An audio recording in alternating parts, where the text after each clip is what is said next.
Très heureux de vous retrouver, mesdames et messieurs. Bonsoir et bienvenue sur Cherifla Télévision.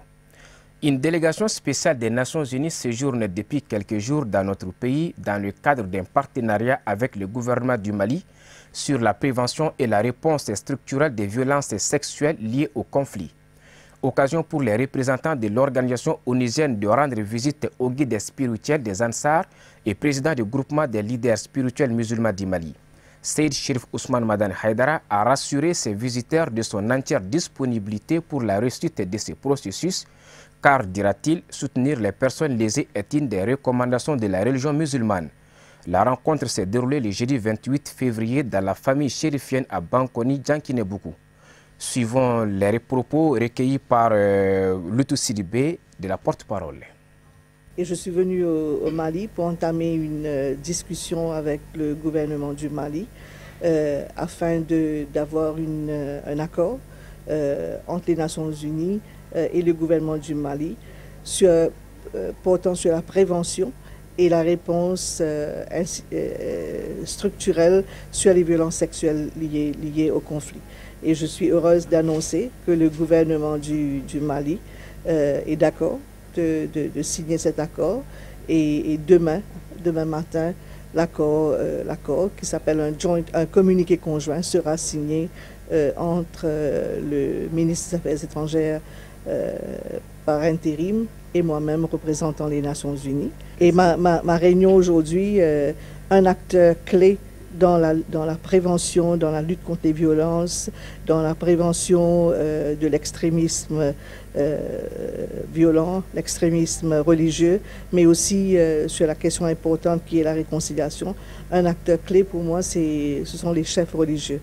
Et je ne pouvais pas venir au Mali et ne pas rendre visite au imam Hadeida. Et je suis très reconnaissante de cette opportunité de le rencontrer, d'échanger avec lui. Et surtout, il m'a assuré de son soutien total à la cause.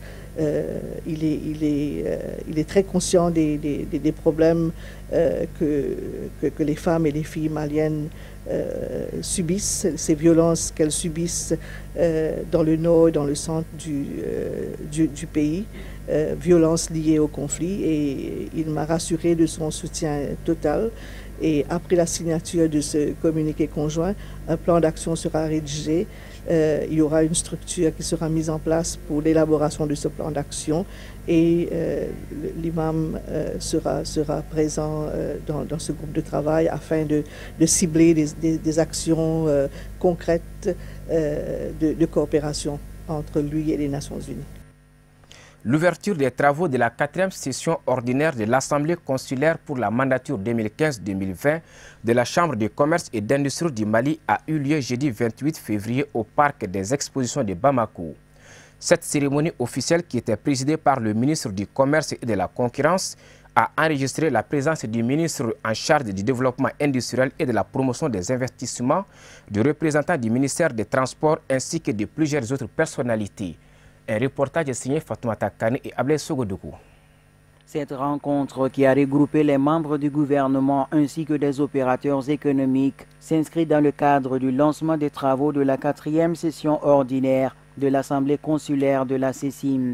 À cet effet, le président de la CECIM a salué l'engagement du gouvernement du Mali à travers le président de la République pour le développement du secteur privé, avant de mettre l'accent sur les projets réalisés ainsi que les perspectives durant son mandat. Parmi les infrastructures inscrites dans notre plan de mandature, on peut citer, entre autres, la construction des sièges des délégations régionales, la réalisation des équipements marchands, la réalisation des ports secs sur le corridor Kaï et Sikasso, la poursuite de construction d'instituts consulaires d'études et de formation UNICEF et les centres d'apprentissage et de maintenance industrielle et les équipements. Nous envisageons au cours de cette année de finir les marchés de Sibiri-Bougou en commune 4 du district de Bamako, la construction de nouveaux marchés en commune 5, commune 6 du district de Bamako, les marchés de Koulikoro, Mopti et la rénovation des sièges de Sikasso. Le renforcement des parcs des expositions de Bamako s'effectue chaque année et à chaque fois, FIABA FEBAC, nous envisageons d'ici la fin du mandat de construire un véritable centre multifonctionnel sur une superficie d'environ 50 hectares que nous avons demandé au président de la République de nous octroyer dans l'espace zone aéroportière avec un coût d'investissement environ 20 milliards de francs CFA. Je dois faire remarquer que la Chambre de commerce et d'industrie du Mali, malgré ses ambitions de réaliser tous ces investissements, reste confrontée à un problème, manque d'espace pour la réalisation de certaines infrastructures ci-dessus énumérées. C'est pourquoi nous rêverons encore une fois de solliciter l'accompagnement du gouvernement. La promotion du secteur privé étant l'un des soucis primordiaux du gouvernement, le ministre en charge du commerce et de la concurrence estime qu'à travers son département, toutes les dispositions nécessaires seront mises en place par le gouvernement pour la réussite de leurs multiples activités. J'avais réitéré devant les plus hautes autorités des pays les soutiens du gouvernement aux activités de la Chambre de commerce et d'industrie du Mali. C'est pour cette raison que le gouvernement, à travers les deux départements, le ministère du Commerce et de la Concurrence, le ministère du Développement industriel et de la promotion des investissements, apporteront leur soutien à la Chambre de commerce et d'industrie du Mali pour l'organisation de la prochaine édition de la foire d'exposition internationale FEBAC. Madame, Messieurs, permettez-moi de saisir cette opportunité qui m'est offerte pour louer les efforts de tous les opérateurs économiques de notre pays pour l'approvisionnement régulier des marchés sur l'ensemble du territoire national et la stabilité des prix des produits de première nécessité. J'ai saisi cette occasion pour rappeler la volonté du gouvernement de prendre des mesures en vue de baisser les prix de certains produits de première nécessité, notamment les riz et la viande, d'ici fin mars, conformément à l'accord du 29 janvier 2019 conclu avec l'INTM. Nous sollicitons l'accompagnement habituel des opérateurs économiques. Le ministre du Développement industriel et de la promotion des investissements s'est réjoui de la collaboration fraternelle entre son département et celui du commerce. Il a par ailleurs félicité son homologue pour ses efforts avant de diriger les séances de bénédiction pour la bonne conduite des programmes de la session. Mon intervention, c'est beaucoup plus un témoignage. Très chers collaborateurs, le premier témoignage, c'est vous dire que les plus hautes autorités du pays ont mis le monde des affaires au centre de leurs préoccupations. Le deuxième témoignage, c'est que je vais vous dire que mon aîné, Alassane Al-Ahmed Moussa, ministre du Commerce et de la Concurrence, il a compris que c'est coude à coude que lui et moi pourrons booster le développement économique à travers le monde des affaires. Notons que l'Assemblée consulaire de la Chambre de commerce et d'industrie du Mali entame sa 4e année de la mandature 2015-2020. C'était un commentaire d'Al-Hamidou Badini. La mairie de Koulikoro a abrité la cérémonie de la visite de travail et d'amitié du ministre fédéral allemand des Affaires étrangères le jeudi 28 février. La cérémonie était présidée par le maire de la commune urbaine de Koulikoro, M. Eli Diarra, en présence des autorités politiques, administratives et coutumières de la commune. Envoyés spéciaux à Koulikoro, Amadou Kamara et Ibrahim Koulibaly. Cette cérémonie de visite, première du genre, effectuée par une autorité gouvernementale allemande aux autorités municipales de Koulikoro, restera longtemps dans les annales à marteler les locataires de l'hôtel de ville de Koulikoro, M. Eli Diarra. Je suis très ravi parce que c'est la première fois qu'un ministre en exercice allemand, européen même, rend visite aux autorités communales. C'est une première. Donc je ne peux que remercier le ministre allemand des Affaires étrangères pour cette marque de confiance qu'il vient de faire à l'endroit de la commune urbaine de Koulikoro. Vous savez que Koulikoro est jumelé à une ville allemande. Cette année, ça fait la 30e année, depuis 1989. Donc l'actuel ministre des Affaires étrangères est logé à côté, est dans la même région que la ville jumelle de Koulikoro qui est Bous. Donc ça fait partie aussi. L'actuel maire de Bous, comme il l'a si bien dit, ils ont étudié ensemble. Donc quand il vient dans la ville jumelle de son voisin, il va falloir qu'il vienne nous rendre visite et puis voir comment la coopération se passe. Koulikoro, de 1995 à 2002, la commune de Koulikoro était en coopération avec la GTZ, l'actuelle GIZ. Mais malheureusement, en 2002, il y a eu une rupture de cette coopération. Donc c'est ce qui a fait que la commune a perdu un grand élan. Et puis avec la fermeture de l'usine Ipoma, qui emploie beaucoup de gens. Donc c'est ce que nous avons demandé à l'ambassade. Parce que tout ce qu'il y a comme problème d'immigration aujourd'hui, comme problème de délinquance, et puis donc c'est le manque d'emploi. Nous avons demandé au ministre s'il peut faire retourner la coopération allemande avec la ville de Koulikoro, qui ont eu à réaliser beaucoup de choses ici à Koulikoro. Comme vous savez, le marché de Koulikoroba, le marché de la gare, l'autogare routière, la clôture du cimetière de Koulikoroba et l'école EDC. Et puis le goudron, même le goudron qui se passe devant la mairie, tout ça c'est des actes posés par la coopération allemande en son temps.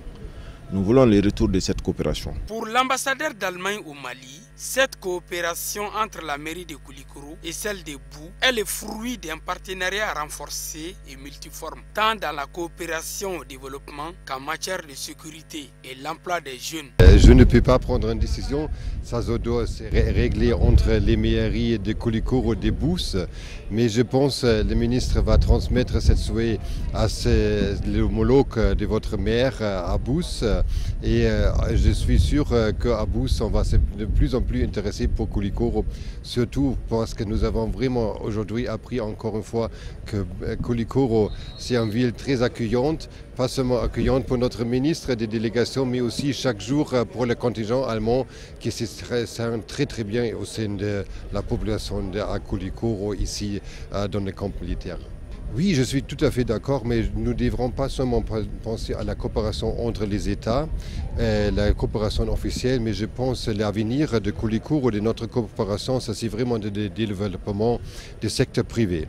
Nous avons aussi la production métallique, une usine qui est venue d'une coopération d'Allemagne germano-malienne au début, mais maintenant je pense que l'avenir de notre coopération c'est aussi dans le secteur privé. Je souhaite vraiment que les entreprises allemandes puissent aussi établir ici à Koulikoro, au Mali. Mais pour cela, il faut aussi, sur le niveau national, d'améliorer les conditions d'investissement.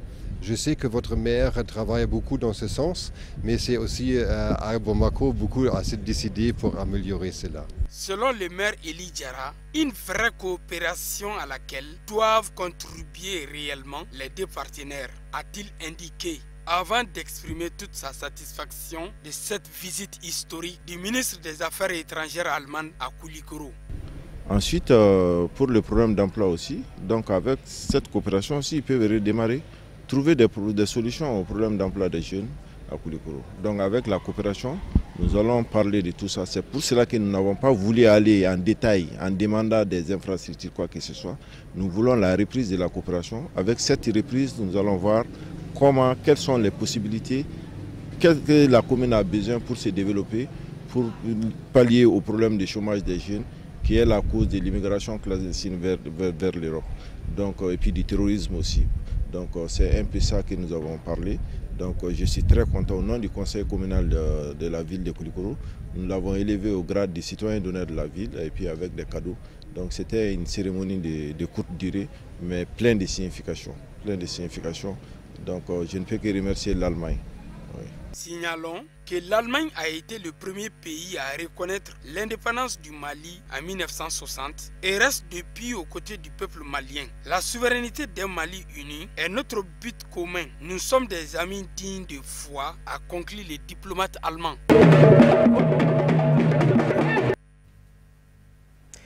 La Société malienne de transmission et de diffusion a organisé une journée dénommée les workshops de la SMTD le jeudi 28 février à son siège. L'objectif de la journée était de présenter les produits et projets de la SMTD aux clients et partenaires.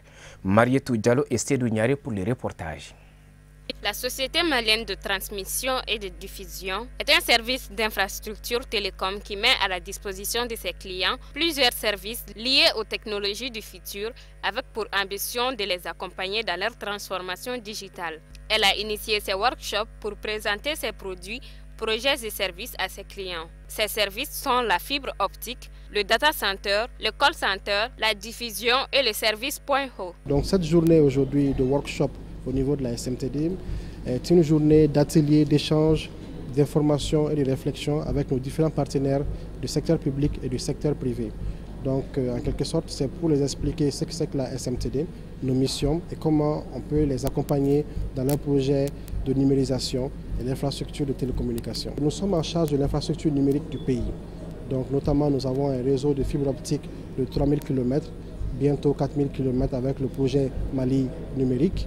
Nous sommes aussi en charge du data center national. Suivant la vision du président de la République qui a été manifestée au niveau du ministère de l'économie numérique, nous portons aussi le projet TNT qui va permettre à ce que les nouveaux éditeurs de contenu, tels que vous autres, même vos télévisions, on puisse vous diffuser un peu partout dans le Mali. Les salles que vous avez eu à visiter aujourd'hui sont des échantillons de ce que la SMTD a à offrir comme infrastructure de télécommunication. Notamment, vous avez visité le centre d'appel qui permettrait aux différentes structures d'avoir un service clientèle proche d'eux. Et vous avez aussi visité le centre de données, data center, qui permettra aux différents services de pouvoir héberger leurs données et sécuriser leurs données auprès de la SMTD. Et vous avez aussi visité le centre de supervision qui permet à la SMTD de s'assurer que toute l'infrastructure est tout le temps surveillée et au moindre incident, nos techniciens s'assurent de fixer le souci. Nous sommes une société à caractère commercial. Ça permet à nos partenaires, tant du public que du privé, de voir toutes les possibilités qu'on peut leur offrir en termes, en raison de nos infrastructures de fibres optiques d'abord. Ensuite, nous avons un superbe data center ici. Je trouve que c'est extrêmement important d'établir ce dialogue entre nous et nos partenaires potentiels pour que les gens sachent. Beaucoup de gens passent par là, ils voient cet immeuble, se demandent à quoi ça sert. C'est pour améliorer les communications, c'est pour améliorer le travail, c'est pour améliorer la compétitivité des entreprises parce que quand vous gagnez du temps, quand vous travaillez beaucoup plus vite, vous gagnez de l'argent. Un après-midi de workshop pendant lequel visites, brainstorming, ateliers d'échange et d'information ont été les activités phares après la cérémonie d'ouverture. La haute autorité de la communication, partenaire de la structure, a jugé cette activité opportune dans un monde qui tend vers la numérisation. Ce qui est réconfortant, c'est qu'elle est ambitieuse. Et comme vous l'avez vu, c'est d'abord d'arriver à contribuer à installer vraiment l'économie numérique dans ce pays. Aussi bien pour les opérateurs qui sont dans les télécoms, dans la communication, que pour les citoyens moyens maliens. Et donc, l'économie numérique, c'est pratiquement le 21e siècle qui bascule déjà vers le 22e siècle. Et il est bon que cette économie nous offre, en tant que citoyens d'un pays en développement, beaucoup de raccourcis dans de nombreuses activités. Et lorsqu'on maîtrise effectivement les ressorts de cette économie, on arrive à faire progresser le pays à une vitesse supérieure dans beaucoup de domaines. La Chérifla Télévision, à travers le président de la commission de gestion, était également présente. Nous sommes là cet après-midi pour une invitation de la SMTD pour les workshops, une visite dans les locaux techniques et aussi une présentation des produits, de tout ce que la SMTD fait. Nous sommes très contents parce que nous avons visité tous les locaux techniques. La salle data center qui est informatique, la salle de supervision aussi et la salle aussi à fibre optique. Donc nous avons été vraiment impressionnés par non seulement les équipements de dernière génération, mais aussi l'environnement. L'environnement est très très important. la SMTD a la possibilité d'héberger non seulement les sociétés de communication, mais aussi les sociétés de télécommunication, aussi les sociétés d'informatique. Donc nous avons été rassurés, pas mal de clients, donc pour dire que dans les jours à venir, effectivement, nous pourrons travailler en partenariat avec cette société qui est aussi étatique. Pour rappel, la Société malienne de transmission et de diffusion, SMTD, aspire à un futur meilleur, d'où les projets TNT et Mali numérique. Cérémonie de remise de chèques géants d'une valeur de 10 millions de francs CFA à l'ONG Al-Farouk, offert par l'Agence nationale pour l'emploi. La cérémonie était présidée par le ministre de la Jeunesse et de l'Emploi et de la Construction citoyenne, en présence des directeurs de l'ANPI et de l'ONG Al-Farouk, ainsi que d'autres personnalités. Voyons tout cela avec Sadio Silbé et Draman Mali. Conformément au protocole de collaboration dans le souci d'apporter sa part à l'édifice national, l'ANP a octroyé une subvention de 10 millions de francs CFA à l'ONG Al-Farouk. L'objectif recherché à travers ce projet est de faciliter l'accès à l'emploi des 100 jeunes. En outre, il permettra de développer leur capacité entrepreneuriale. Nous avons encore renforcé la dynamique partenariale entre l'ANP et l'ONG Al-Farouk afin de pouvoir aussi atteindre significativement nos groupes cibles communs qui sont les couches vulnérables, à savoir les femmes et les demandeurs d'emploi. L'ONG Al-Farouk aujourd'hui, au-delà des aspects caritatifs, comme je l'ai dit, est une ONG qui en fait manifeste réellement son esprit de citoyenneté.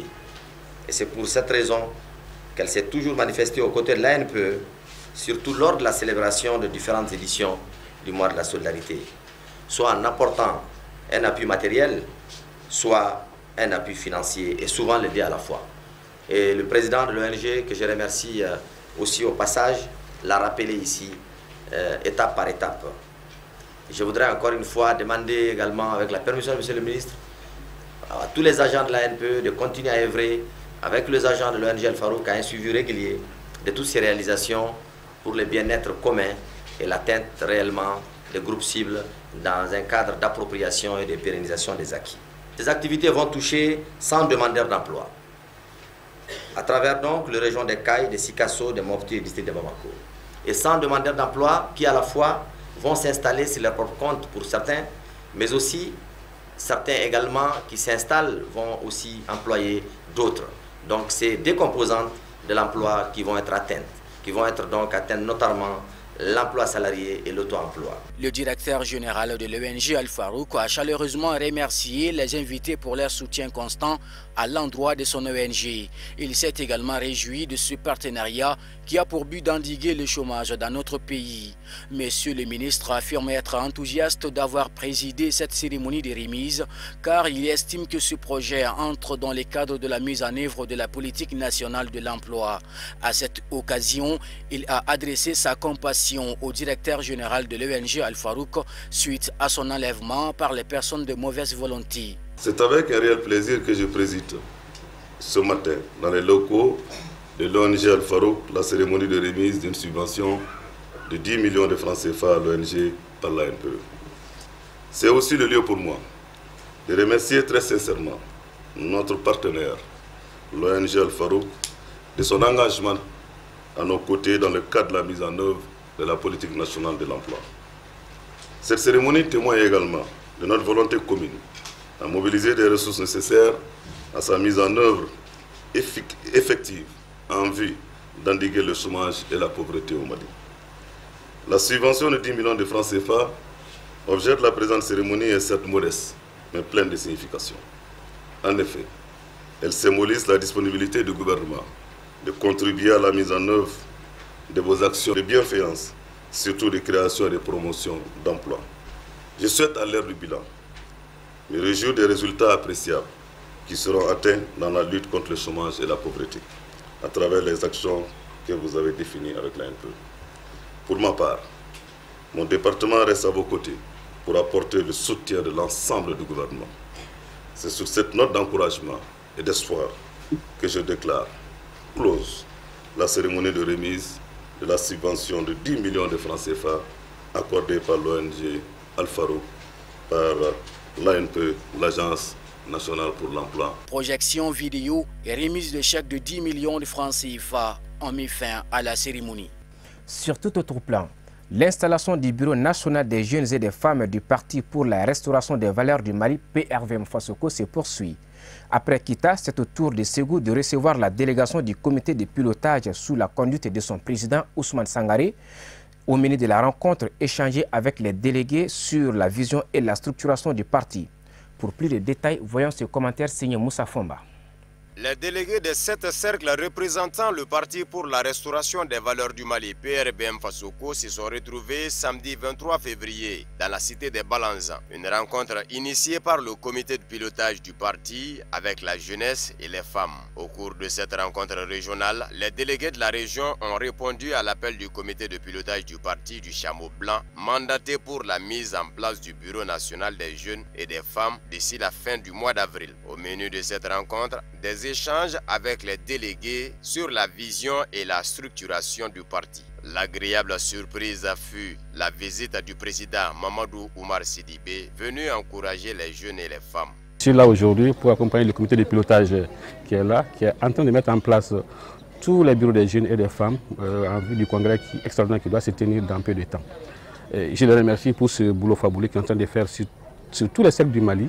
Et sur toutes les régions, aujourd'hui, les 7 cercles du Mali, les 7 cercles de Ségou sont là pour aller vers une formation, comment gérer un parti politique au niveau local. Ensuite, ils vont former ces jeunes et ces femmes pour qu'ils aillent un peu à la base, former d'autres camarades afin d'être plus forts et plus grands pour que demain, l'éveil et le réveil de la conscience soient encore plus grands au sein du Fassoko. Vous savez que les jeunes et les femmes sont l'avenir de ce pays.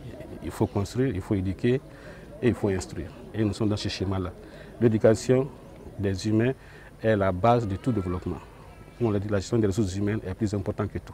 Vous savez, le parti se porte très bien. En 2016, on était 8e national et 5e lorsqu'on a juste de l'éviter. Aujourd'hui, nous sommes dans la majorité à l'EPM et nous sommes peut-être la 5e fois politique du pays au niveau de la majorité. Le parti se porte très bien.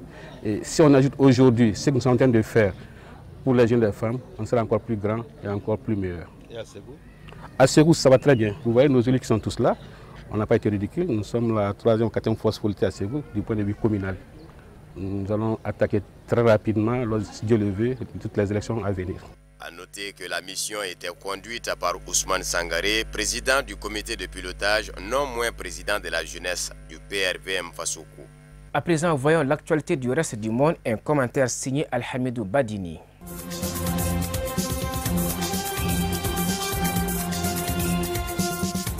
Par la voix de l'ancien Premier ministre Idrissa Seck, les 4 candidats de l'opposition lors de la présidentielle au Sénégal ont rejeté fermement les résultats provisoires attribuant la victoire au chef de l'État sortant Macky Sall. Ils ont toutefois indiqué qu'ils ne contesteraient pas ces résultats devant le Conseil constitutionnel. Moins d'une heure après la proclamation des résultats provisoires, c'est dans la cour de sa maison remplie par ses sympathisants et la presse qu'Idrissa Seck a lu une déclaration signée aussi par Ousmane Sonko, Idrissa Sall et Madick Niang. Idrissa Seck refuse donc de déposer des recours. Les candidats ont 72 heures pour le faire au niveau du Conseil constitutionnel.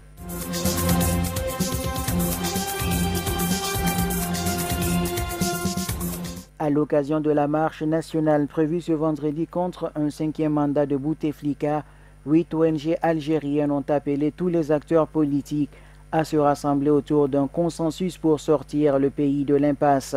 À cet appel s'est joint celui d'Amnesty International qui demande aux autorités algériennes de s'abstenir de recourir à une force excessive ou inutile pour disperser des manifestants pacifiques, tout en appelant les Algériens à observer une attitude pacifique lors des manifestations prévues aujourd'hui et les autorités à ne pas recourir à la répression des manifestants. Ces organisations non gouvernementales annoncent dans leur communiqué une initiative politique pour sortir le pays de l'ornière.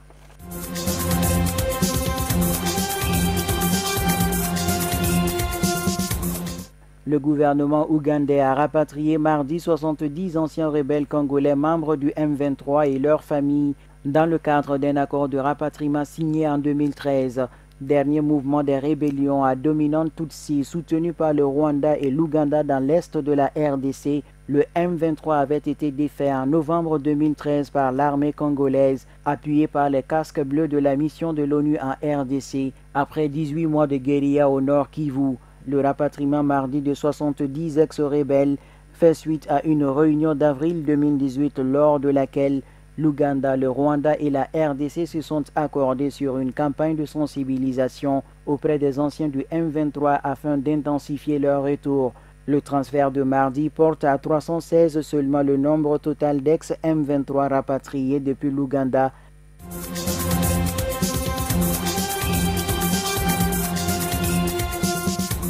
Lors d'un sommet organisé par les Nations Unies à Abu Dhabi, les deux rivaux du conflit libyen ont conclu mercredi 27 février un nouvel accord de principe sur la tenue d'élections. S'il permet aux alliés émiratis d'Haftar de s'imposer comme nouveau médiateur clé, le maréchal entend aussi convertir son avancée militaire en victoire diplomatique. Il faut tenir compte du fait que c'est une rencontre entre un homme fort qui est en train de mener une campagne militaire, Khalifa Haftar, et un homme extrêmement affaibli même au sein de son gouvernement, Fayez al-Sarraj. Initialement, le maréchal Haftar avait en effet refusé de rencontrer Fayez al-Sarraj parce qu'il ne contrôle pas la situation à Tripoli et surtout parce qu'il n'a rien à offrir.